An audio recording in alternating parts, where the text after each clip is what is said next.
galera, bom dia, boa tarde, boa noite, boa madrugada. Meu nome é Sidney Martins, professor de língua portuguesa aqui do LAC Concursos, o maior site de videoaulas do Brasil, quiçá das Américas. E é com imenso prazer que hoje a gente vai fazer um curso de revisão para Sesgran Rio, dos principais pontos do edital.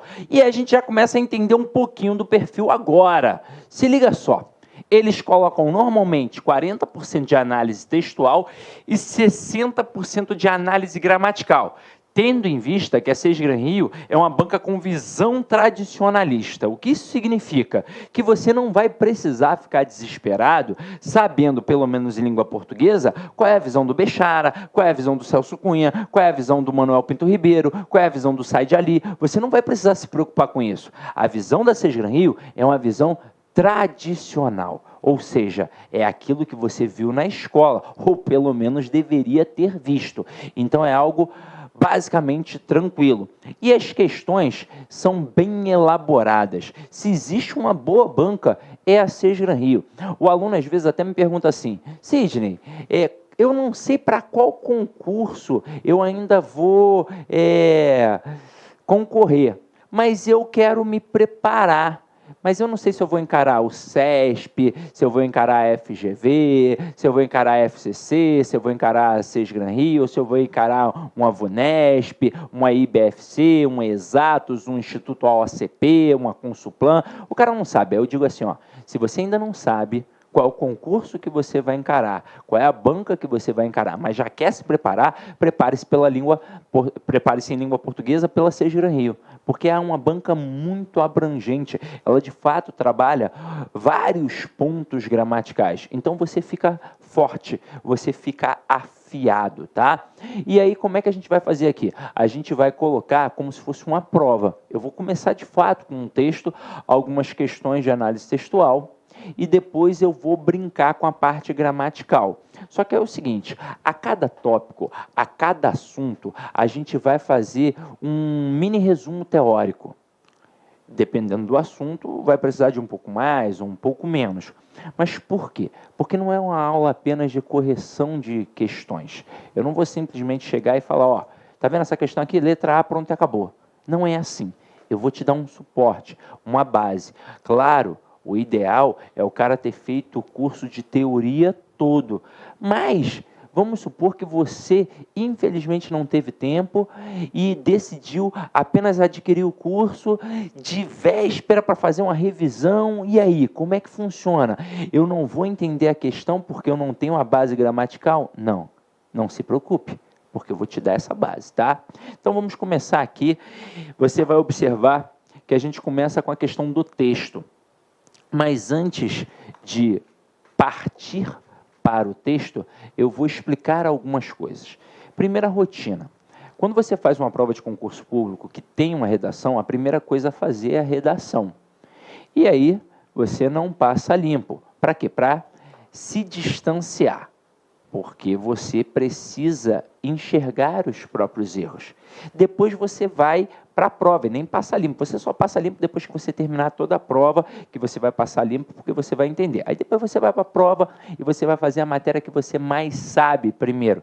Se for língua portuguesa, beleza, abençoado. É a língua portuguesa. Mas se não for, deixa para depois. O ideal é você começar primeiro pela matéria que você mais sabe, por dois motivos. Questão de autoestima e questão de tempo. Imagina, se você começar pela matéria que você menos sabe, você vai continuar não sabendo e você vai errar a questão. Isso vai te deixar nervoso e você já perdeu a prova. E se lá no final você precisar chutar algumas questões, imagina se você deixou a matéria que você mais sabe para o final. Vai errar, teoricamente, aquilo que você gabaritaria. Agora, se você começa pela matéria que você mais sabe, vamos supor que seja a língua portuguesa, porque a gente vai ficar preparado aqui, você vai ficar feliz, porque você vai perceber que você domina aquilo, que está caindo coisas que você estudou, e aí você já começa a ganhar a prova, a tua autoestima fica elevada. E se lá no final você precisar chutar alguma coisa, e você deixou a matéria que você menos sabe, porra, que bacana, você vai acertar questões que você não sabia mesmo. Então olha só como é que vale a pena ter já uma rotina. E agora eu peguei o texto, né? Vamos começar a prova de língua portuguesa. A leitura não pode ser mental. A leitura tem de ser em voz alta. Calma, calma que eu vou te explicar. Não é com esse tom de voz que eu estou aqui, não. É um leve balbuciar para você escutar o som da sua voz e para você ler mais devagar. Por quê? A nossa leitura mental ela é muito rápida, até porque a gente pensa muito mais rápido do que fala. Eu não sei se você sabe, mas o gago ele só gagueja porque ele pensa muito rápido e o aparelho fonador não acompanha. Então é assim que funciona. Agora, quando você faz a leitura em voz alta, você lê mais devagar. Já deve ter acontecido contigo. Foi fazer uma prova de concurso público, tinha um texto de 20 linhas, começou a leitura, na linha 7 já não estava mais prestando atenção no texto, mas continuou lendo. Chegou ao final, chegou à linha 20 e você ficou com aquela sensação, caramba, eu li sobre o quê? Isso aconteceu porque você fez uma leitura mental. Na hora que você faz a leitura em voz alta, você lê mais devagar, você presta atenção nas pausas e nas entonações e, consequentemente, você compreende e interpreta melhor o texto. E é neste momento você está apto para resolver as questões. Agora, partir para a questão, eu preciso saber se essa questão é de compreensão ou se essa questão é de interpretação. Ok? Eu preciso saber. Ah, mas professor, não é a mesma coisa? Não. Elas são estruturas completamente diferentes. Quando eu falo em compreensão, é aquilo que está dentro do texto. E quando eu falo sobre interpretação, é aquilo que vai além do texto. Isso vai influenciar em quê? Isso vai influenciar no comando da questão.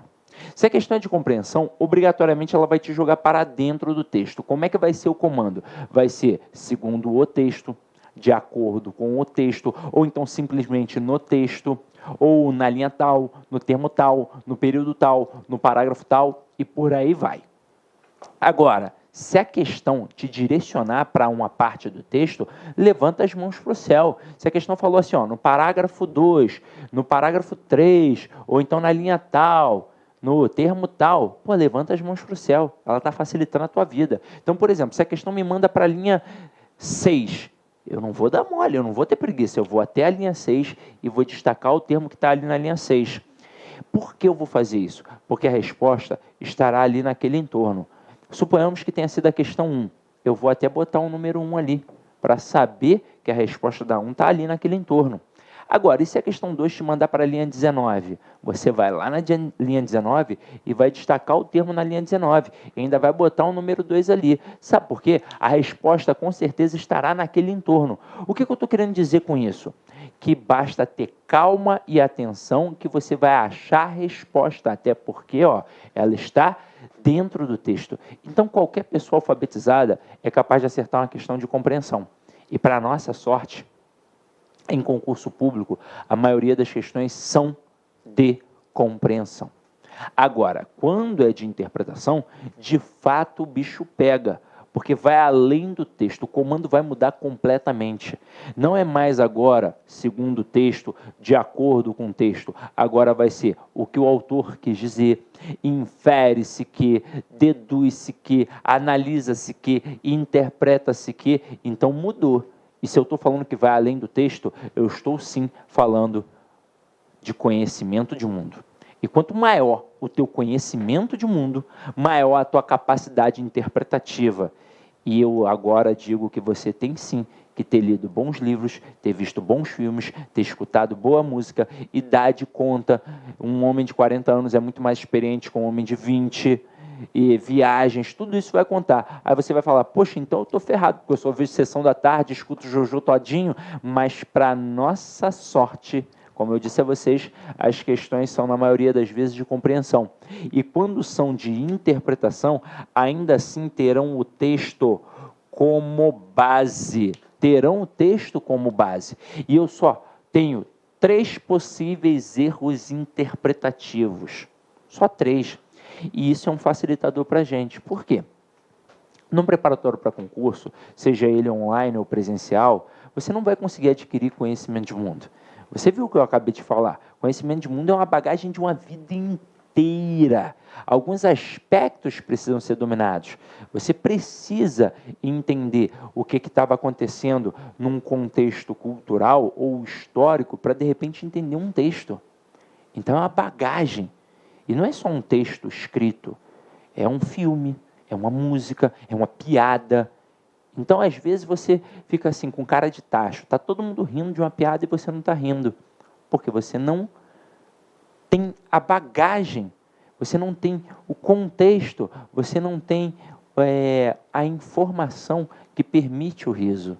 Ou seja, falta conhecimento para poder entender aquela ironia, aquela sacada que teve ali naquele momento. Agora, não se preocupa que em concurso público os caras são muito objetivos. É diferente dos vestibulares da antiga, em que eles colocavam a bibliografia, então você tinha que ter lido vários livros, tinha que saber o estilo do autor, tinha que ter lido Machado de Assis, Guimarães Rosa, Clarice Lispector, Altran Dourado, tinha que ter um conhecimento literário vasto. Você não precisa. Você precisa ter conhecimento de mundo pleno, básico. Você não pode ser um alienado. Então tem que estar ali por dentro. Qual é a dica que eu te dou? Leia revistas, leia jornais, veja telejornais, principalmente o Jornal das 10 que passa na Globo News. E eu vou explicar por quê. O Jornal Nacional ele é muito fragmentado. Então ele passa a notícia, sei lá, econômica e logo em seguida bota o Neymar, uma lesão do Neymar. Então você já não reflete. Já no Jornal das 10 tem tempo para você refletir, absorver e de fato entender aquela mensagem. Então isso vai ampliando o teu conhecimento, pelo menos, sobre o que está acontecendo no mundo e no país. Então, vai fazer concurso público, tem que ter o hábito da leitura. Normalmente, os textos de provas são textos dissertativos. Então, é bom se familiarizar com esses textos dissertativos, que você encontra em jornais, em revistas e por aí vai, ok? Agora, peguei o texto, ele vai trabalhar 3 erros interpretativos.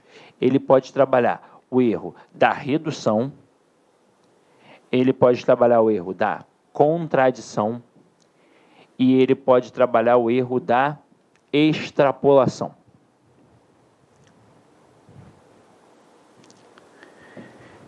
Estes erros estarão no texto? Não. Estes erros estarão no comando da questão. No comando. Então, eu vou fazer uma pequena analogia para que vocês possam entender esses erros. Imagina que aqui eu tenho Pedro e aqui eu tenho o João. Os dois são meus parceiros, meus amigos. Aí eu vou dizer para vocês que eu encontrei ontem o Pedro e o João lá na praia de Copacabana. Por que praia de Copacabana? Porque é uma praia conhecida mundialmente, então fica fácil para você entender a temática. Então, vamos lá. Eu encontrei o Pedro e o João lá na praia de Copacabana. Os dois estavam sentados num quiosque, tomando uma cervejinha gelada, comendo um peixinho frito.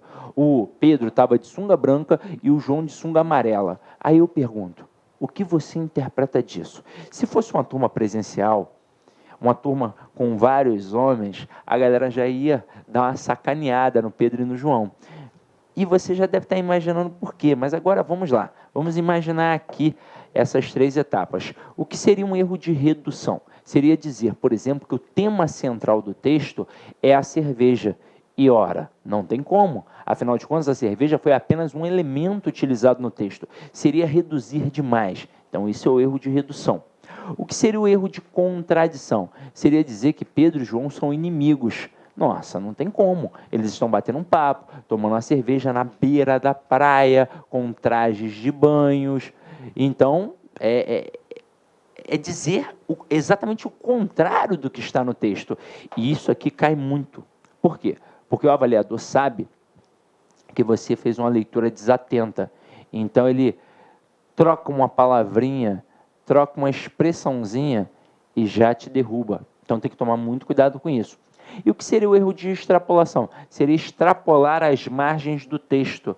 É dizer, na questão, o que não foi dito no texto. Então, seria dizer que Pedro e João são um casal, que Pedro e João são namorados, que eles são casados, esse tipo de coisa. Agora, você vai pensar, mas não poderia ser, Sidney? Eles não poderiam ser casados? Não é completamente aceitável? Ora, se você não aceitar, você está sendo homofóbico? Não, Muito pelo contrário, meu companheiro. Presta atenção, eu não tenho que trabalhar imaginando o que o autor quis dizer, eu tenho que trabalhar com o que de fato ele disse. E em nenhum momento o autor do texto mencionou algo sobre a sexualidade de Pedro e João. Então eu não posso deduzir, inferir que eles são namorados, que eles são casados, que eles são um casal. Eu não posso fazer isso. Agora, o que eu neste pequeno texto posso compreender? Que são dois homens conversando, apenas. E o que eu posso interpretar, deduzir, inferir? Que são dois amigos conversando, não namorados. Ué, mas eles não poderiam ser? Beleza, até poderiam. E a gente até pode descobrir isso num outro momento do texto. Mas neste fragmento, eu não posso de forma alguma falar sobre uma relação amorosa entre eles, até porque nada sobre sexualidade foi mencionado. Tranquilo? Beleza? Então agora a gente já meio que entende. E aí a gente vai partir para o texto para começar a perceber como é que isso funciona na prática, tá?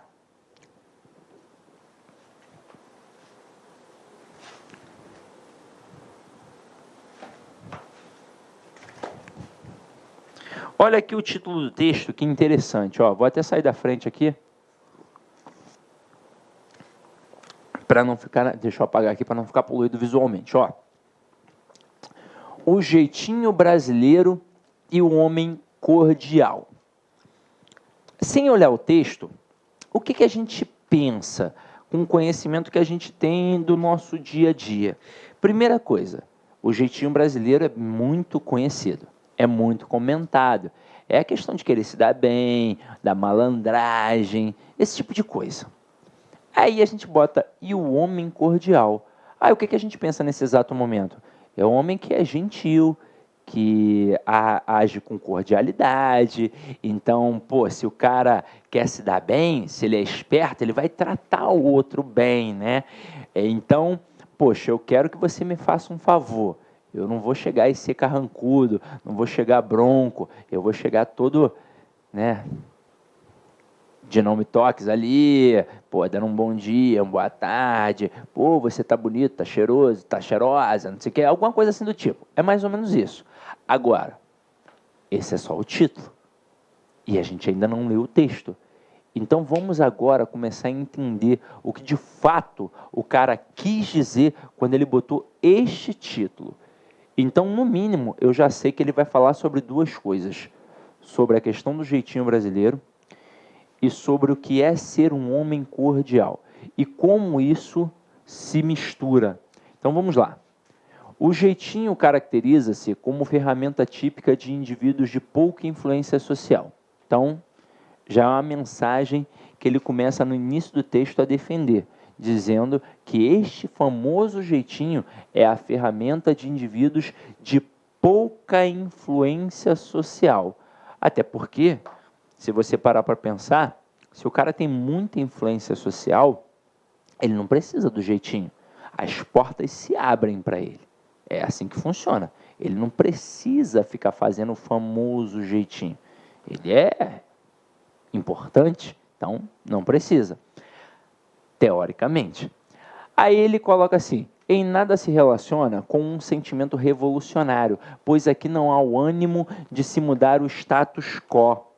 Então o cara utiliza uma expressão latina aqui, muito usada nas escrituras jurídicas, que significa estado das coisas. Então ele diz aqui: em nada se relaciona com um sentimento revolucionário, pois aqui não há o ânimo de se mudar o status quo, ou seja, o estado das coisas.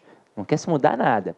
O que se busca é obter um rápido favor para si, às escondidas e sem chamar a atenção. Por isso, o jeitinho pode ser também definido como molejo, jogo de cintura, habilidade de se dar bem em uma situação apertada. Sérgio Buarque de Holanda, em O Homem Cordial, fala sobre o brasileiro e uma característica presente no seu modo de ser, a cordialidade. Porém, cordial, ao contrário do que muitas pessoas pensam, vem da palavra latina cordis, que significa coração. Portanto, o homem cordial não é uma pessoa gentil, mas aquele que age movido pela emoção no lugar da razão. Não vê distinção entre o privado e o público. Detesta a formalidade, põe de lado a ética e a civilidade. Opa, que informação importante neste segundo parágrafo. Vamos analisar com calma. Sérgio Buarque de Holanda, aí da família Buarque de Holanda, que é uma família intelectualmente muito abastada, Chico Buarque de Holanda, o próprio Aurélio Buarque de Holanda, que é o dicionarista, ele escreveu um livro chamado O Homem Cordial. E neste livro, ele fala sobre o brasileiro e uma característica presente no seu modo de ser, a cordialidade, que a princípio a gente pensava que era exatamente o que ele diz aqui, porém, que é uma conjunção adversativa, para quebrar, né, essa oposição do pensamento que a gente tinha, ó, porém cordial, ao contrário do que muitas pessoas pensam, vem da palavra latina corde, que significa coração. Então, cordial tem a ver direto com o coração. Portanto, o homem cordial não é uma pessoa que age, que é gentil. Não é uma pessoa gentil. Era o que a gente pensava, um homem cordial, um homem gentil. Mas aquele que age movido pela emoção no lugar da razão.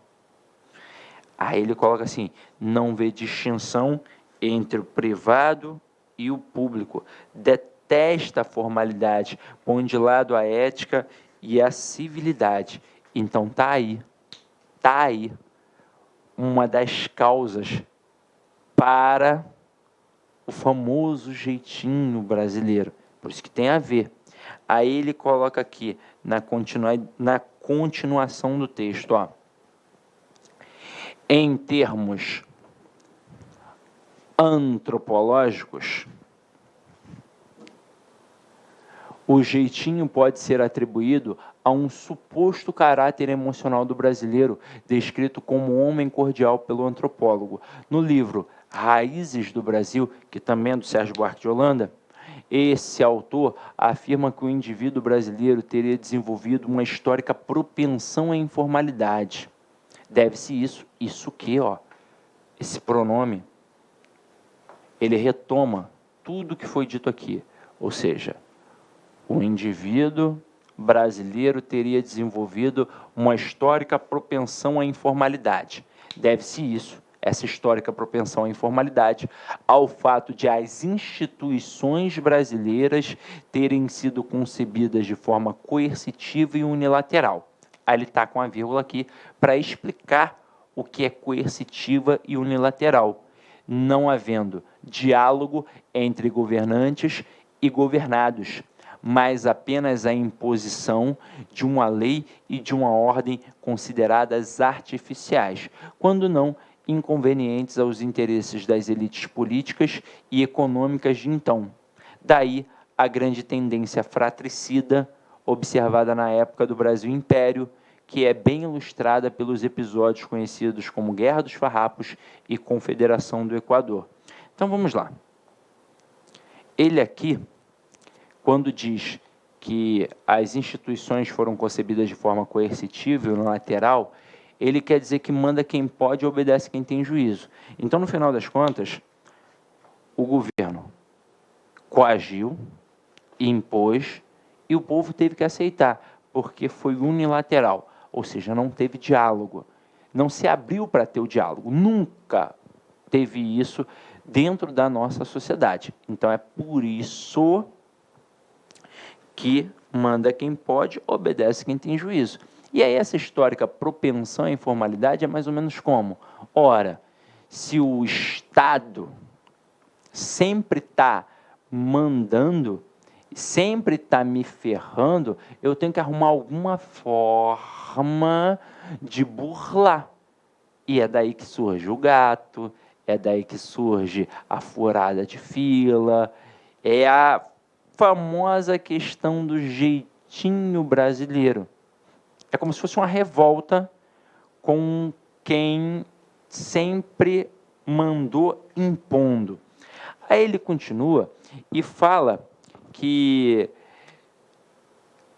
diante disso, né, tem a tendência fratricida, que é irmão matar irmão, observada na época do Brasil Império e bem ilustrada pelos episódios conhecidos como Guerra dos Farrapos e Confederação do Equador, que aí, no final das contas, o povo está sempre do mesmo lado, mas aí acaba meio que guerreando. Mas a gente nem vai entrar nessa seara para não aprofundar muito, porque não tem necessidade. Então vamos lá, vamos continuar aqui, ó.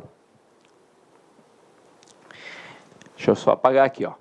Na vida cotidiana, ou seja, no dia a dia normal, no ambiente corriqueiro, tornava-se comum ignorar as leis em favor das amizades, desmoralizadas, incapazes de se impor, as leis não tinham tanto valor quanto, por exemplo, a palavra de um bom amigo. Além disso, o fato de afastar as leis e seus castigos típicos era uma tarefa de boa vontade e um gesto de confiança, o que favorecia boas relações de comércio e tráfico de influência. Essa parte é importante, ó. De acordo com testemunhos de comerciantes holandeses, era impossível fazer negócio com um brasileiro antes de fazer amizade com ele. Um adágio da época, adágio é provérbio, tá? É um dito popular. Um adágio da época dizia que aos inimigos, as leis, aos amigos, tudo. Então, se o cara é teu inimigo, ou pelo menos desconhecido, que ele siga o rigor da lei. Se o cara é teu amigo e você pode ofertar aquilo ali para ele, você vai ofertar aos amigos tudo, aos inimigos as leis. A informalidade era e ainda é uma forma de se preservar o indivíduo.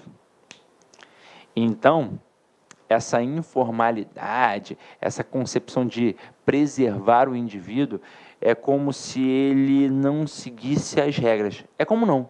De fato, ele não segue as regras. Ele é um indivíduo que não se deixou institucionalizar. Então, no final das contas, não importa o que o governo está mandando, não importa as regras dessa empresa, seja ela privada ou pública, importa é a nossa relação individual.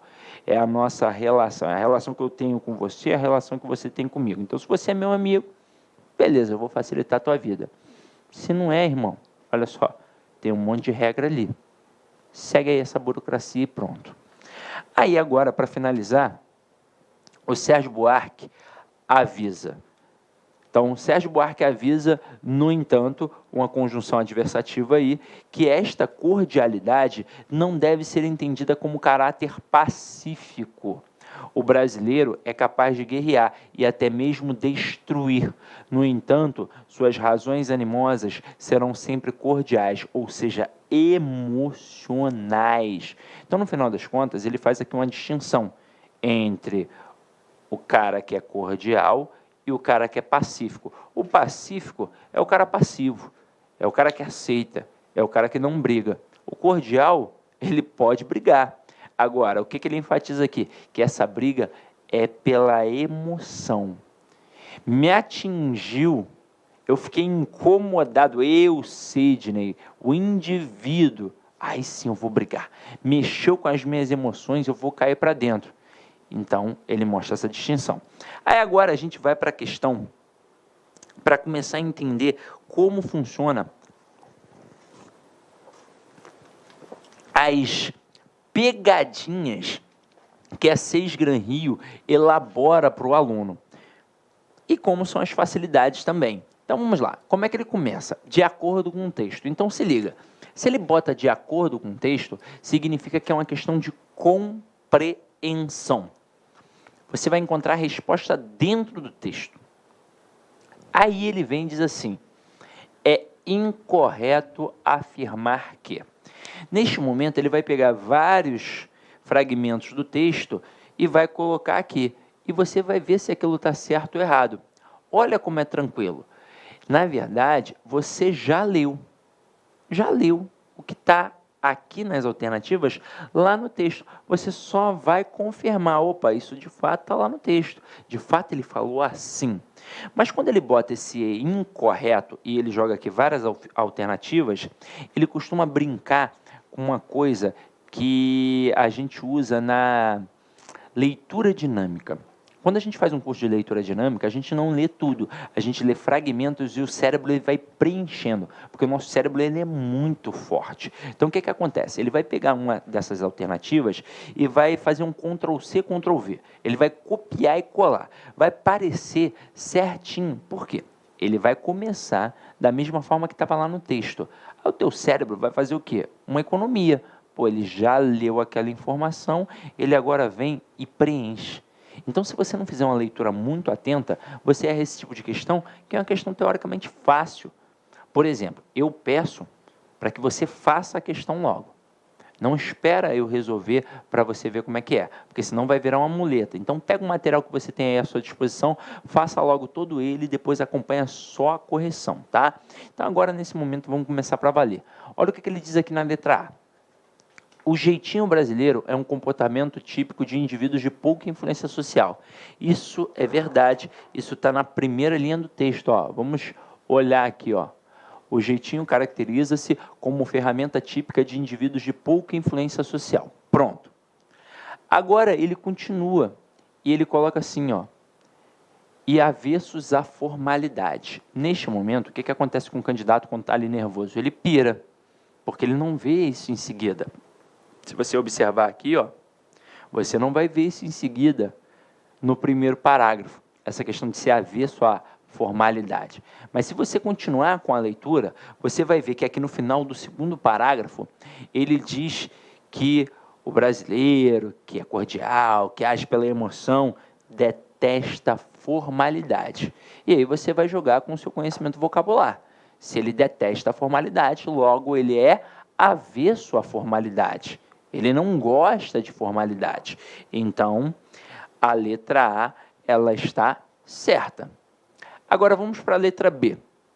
A instituição do jeitinho tem origem, segundo os antropólogos, e aí eu peço para você sublinhar isso, segundo os antropólogos, porque vai me direcionar para onde está no texto. Aí ele vai e coloca assim, no comprovado caráter emocional do brasileiro. Se você parar para pensar, ele faz uma informação assim no texto. Então, se você meio que pensa, opa, ele falou isso no texto e marca, tá certo, pode ser que você derrape. Então, sempre volte para ter certeza se você já não tem certeza naquele momento. Então, vamos lá. Ele fala isso aqui no terceiro parágrafo, por isso que eu pedi para você sublinhar a questão do segundo os antropólogos. Porque ele começa aqui, ó, em termos antropológicos, o jeitinho pode ser atribuído a um suposto caráter emocional do brasileiro. Olha só, isso é de uma supina cretinice. O camarada, ele trocou uma palavrinha. Aqui na questão, ele botou a palavra comprovado. E lá no texto, era a palavra suposto. Então, por isso, a alternativa B está errada. Então, pode marcar aí gabarito B como correto. Mas é uma revisão, e é uma revisão bem feita, para você entender como é que funciona todas as alternativas na prova. Então, a gente vai olhar. Olha a letra C.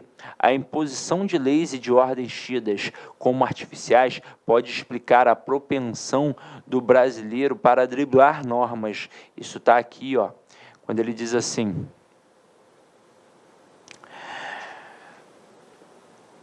o indivíduo brasileiro teria desenvolvido uma histórica propensão à informalidade. Deve-se isso ao fato de as instituições brasileiras terem sido concebidas de forma coercitiva e unilateral, não havendo diálogo entre governantes e governados, mas apenas a imposição de uma lei e de uma ordem consideradas artificiais.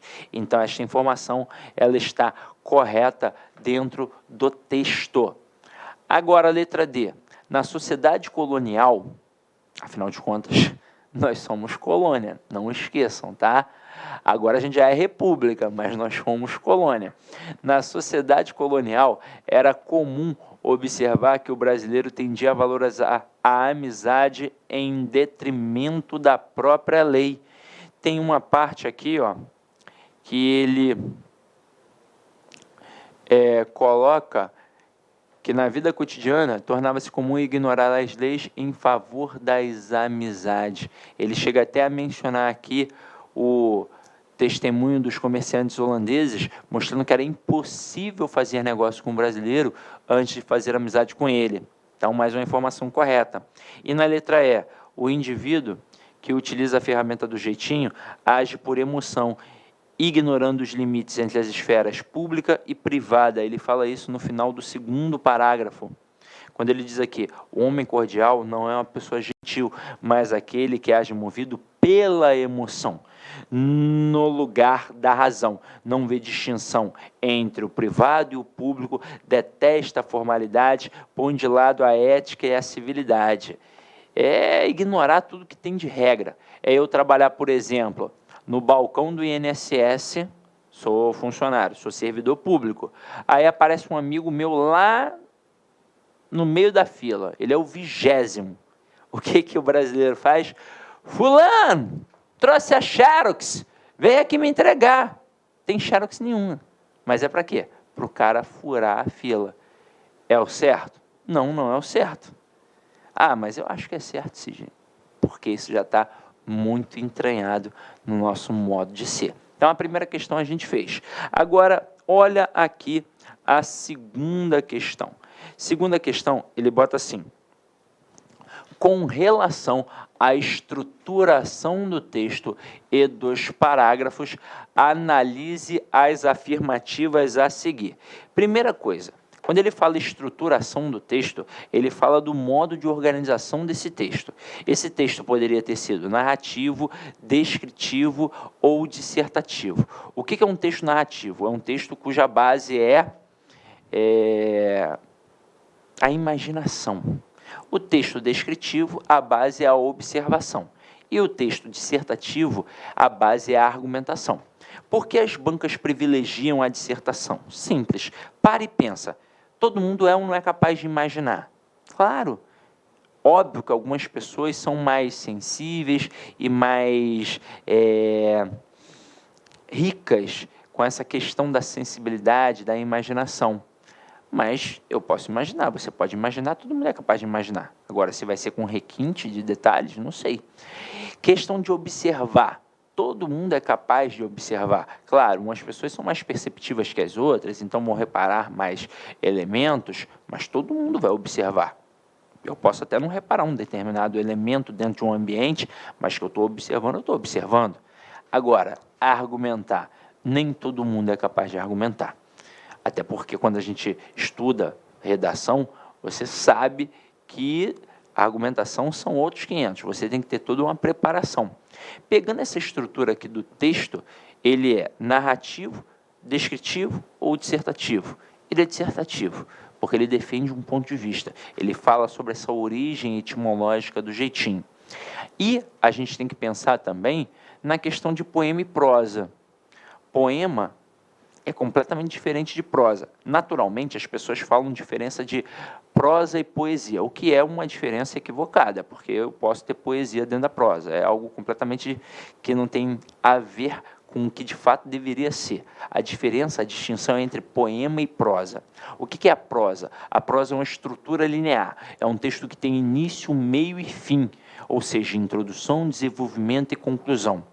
O que é um poema? Não tem obrigatoriamente uma estrutura linear e não tem, então, início, meio e fim. Aí aquilo que na prosa a gente chama de parágrafo, no poema a gente chama de estrofe. Aquilo que na prosa a gente chama de linha, no poema a gente chama de verso.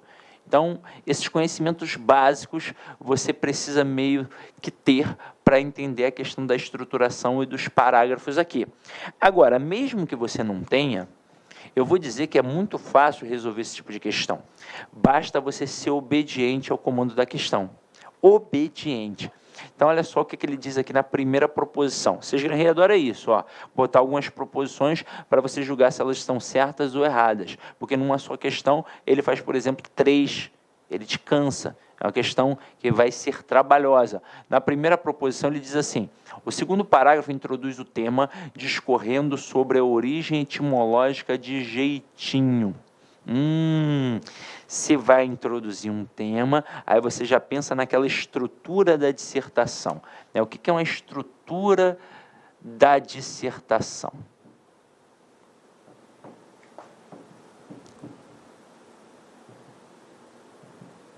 Você sabe que tem introdução, desenvolvimento e conclusão. Normalmente, onde é que entra o tópico frasal? Onde é que entra o tema ali para ser trabalhado? Normalmente é aqui, ó, gente, já na introdução. E aí, depois que você apresenta o tópico frasal, você coloca os argumentos para poder sustentar essa ideia, para poder sustentar essa tese. Então, normalmente é na introdução. Aí você olha para a questão e você já vê que ele não está falando na introdução, porque a introdução é o primeiro parágrafo. Ele fala no segundo. E aí o que acontece com o aluno desavisado? Ele pensa assim, realmente ele fala sobre esse tema, que é falar sobre a origem etimológica da palavra jeitinho. Então é isso mesmo. Não. Cuidado. Primeira coisa, ele está falando que isso acontece no segundo parágrafo. Então você tem que voltar ao segundo parágrafo para ver se ele fala isso. Ó. E aí quando você chega aqui ao segundo parágrafo, você percebe que ele não está falando sobre a origem etimológica de jeitinho. Ele começa a falar isso na introdução. Aqui ele já vai falar da palavra cordial. Então, a primeira proposição que a gente tem ali, ó, ela está errada. Então, aqui essa primeira já está errada. Vamos para a segunda proposição.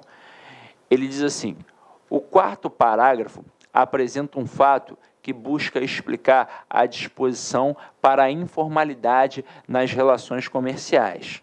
Então, lá no quarto parágrafo, está assim, ó, na vida cotidiana, tornava-se comum ignorar as leis em favor das amizades. Desmoralizadas, incapazes de se impor, as leis não tinham tanto valor quanto, por exemplo, a palavra de um bom amigo.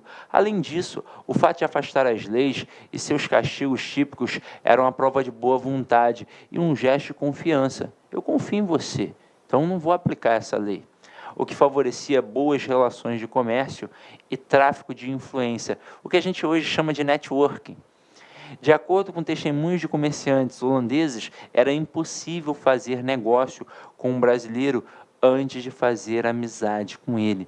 Então, de fato, o que se afirma aqui na segunda proposição, ela está certa. Então, segunda certa. Primeira errada, segunda certa.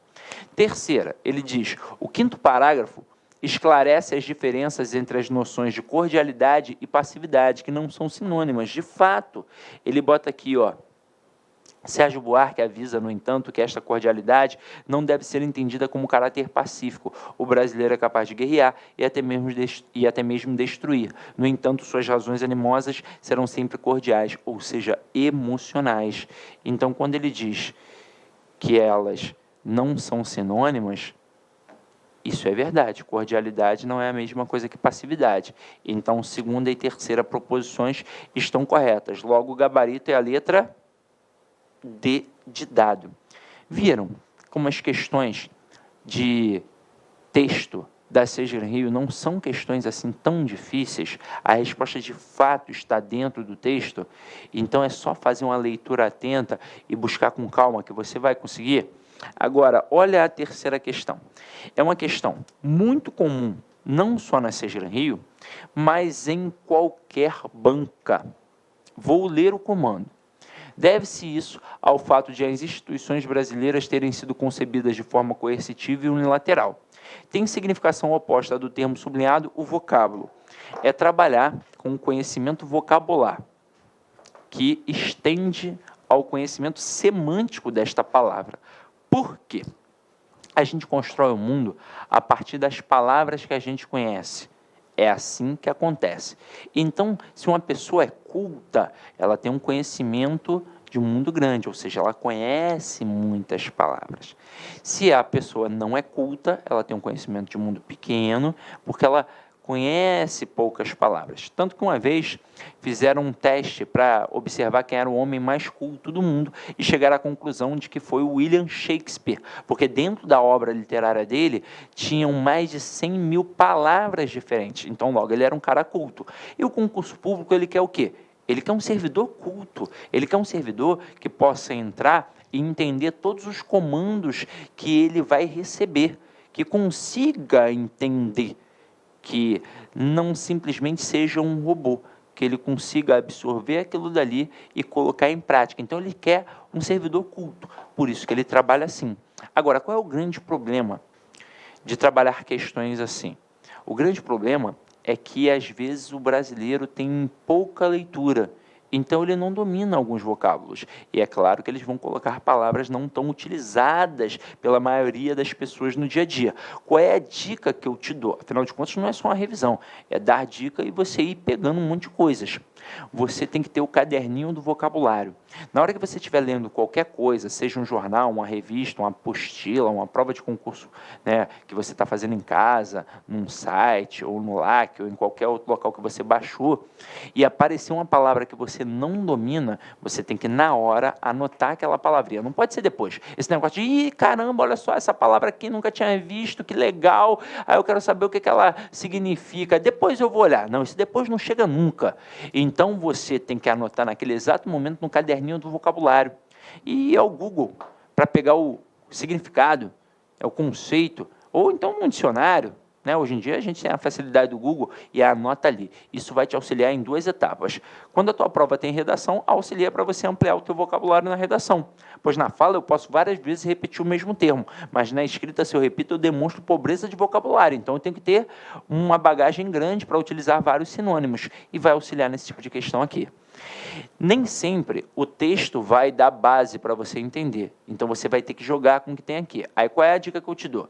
Quando tem 5 opções, 4 vão caminhar para o mesmo campo semântico e uma só vai destoar. O problema é quando o aluno não consegue entender qual é essa palavra que destoa, porque de fato ele tem um conhecimento vocabular pequeno.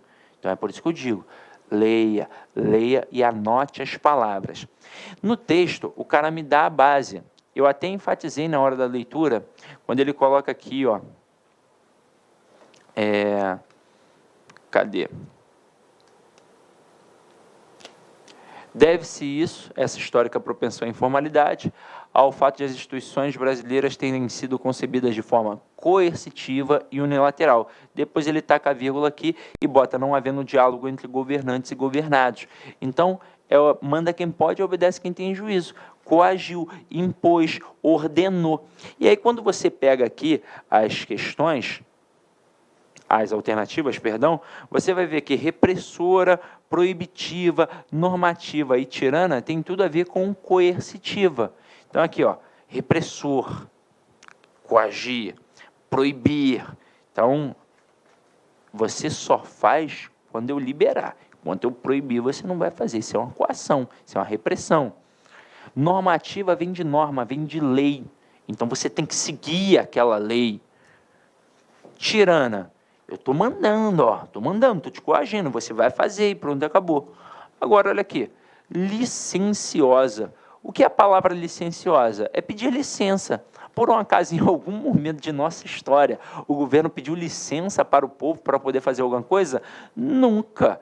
Então, o gabarito aqui, com certeza, é a letra A. Tranquilo? Belezinha? E agora, a gente vai pegar aqui agora um próximo texto, que é o texto Borboletas. Mas para continuar nesse próximo texto, eu vou fazer no próximo bloco, para que a imagem tenha qualidade, tá, galera? A gente vai dividir em blocos de mais ou menos 1 hora, para que o padrão do vídeo seja de excelência para você. Por hora, eu vou acabar aqui, mas não dá mole não. Vai lá beber uma água, fazer alguma coisa que você tenha de fazer, tomar um café e já volta para a segunda etapa da aula, tá? Até daqui a pouco.